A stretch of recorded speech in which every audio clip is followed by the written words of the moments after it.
Everybody. As Raki said, my name is Sveinn Aki Ludvikson, and I'm coming from Ellis Retail in Iceland, where I'm supposed to be the sales director, but actually they say that I'm more like a communicator than a director. When I grew up, actually, the retailer was the king, and the consumer was actually the slave. They had to accept what the retailer was selling to them. Today, is it like that? No, it isn't. Things have changed. I am the king now. I am the consumer. And that is actually what we see getting more and more common, because the innovation or the technology is actually changing that the retailer is not king anymore. So we have to accept it, and that has been perhaps the most difficult task for the retailer, to follow up what is happening outside his store and make his people be able to learn all the tricks that the consumer is using, bringing us into so-called multi-environment, multi-channeling.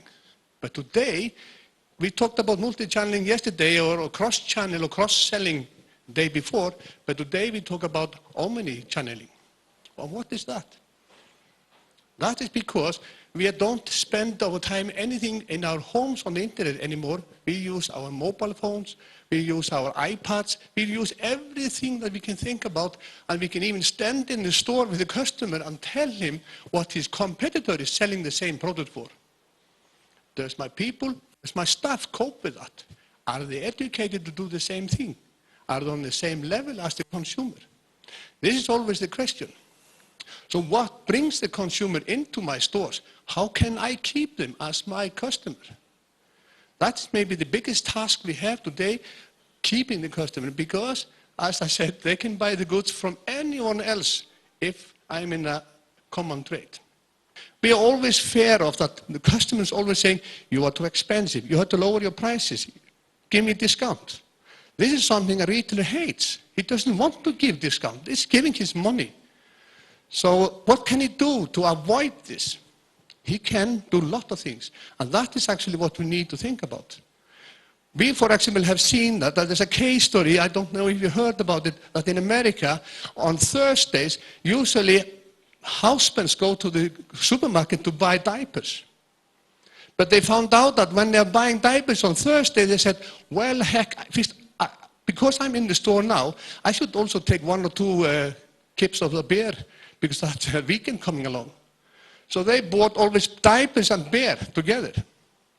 So what the retail is doing actually, they bring the diapers and the beer together. They're on the same shelf, and they higher the price of the beer. Because if they're anyhow in the store to buy the diapers and they take the beer, it's better to take it and go to another store to buy it if it's a little bit cheaper.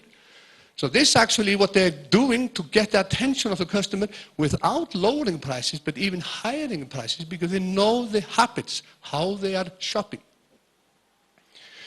In the fashion area, we see that, for example, girls who only buy shoes. Why are they only buying shoes in my store if I have fashion there as well? So if I can get their attention of that I have some fashion, clothing, textile, something that fits with the shoes, and because they are my royal customer in the shoes, I give them special prices. So I provoke them to buy something more. I want them to open my purse a little bit more so I can get more money out of it. And this is what we are presenting now in the telemarketing. So I am very pleased that DVS is actually holding this Retail Center of Excellence, because I think that the retailers need to be educated about these habits. They need to be able to cope with the customer. They need to be able to smile in their face when they come to my store and say, yes, I know what you're talking about. Yes, we do that also. If it is cross-channel or multi-channel or omni-channel or whatever it is, that we know what we're doing. And that is something we need to do, because otherwise we will not cope with it. There's a saying that the biggest buying consumer now in the US is called the Y generation.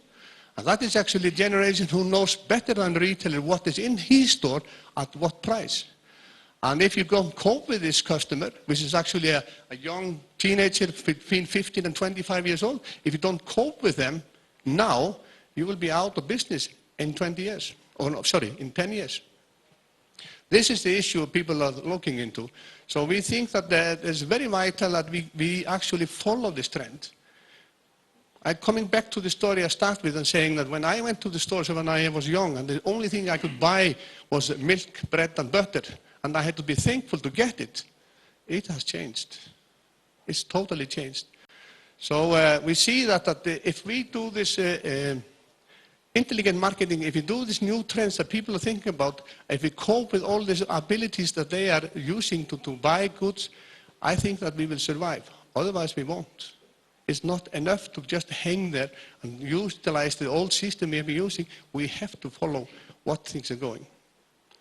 So again, I think that the DVS is breaking the ice in this concept of having an education, having a demonstration, and open up the eyes of retailers what they are doing.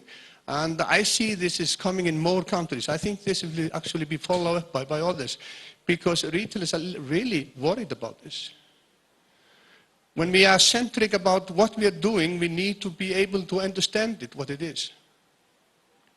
So that's what I had to say. I would like to thank you for listening to me. I thank you for coming here, and I appreciate once again for DVS that I was able to come to this event. Thank you.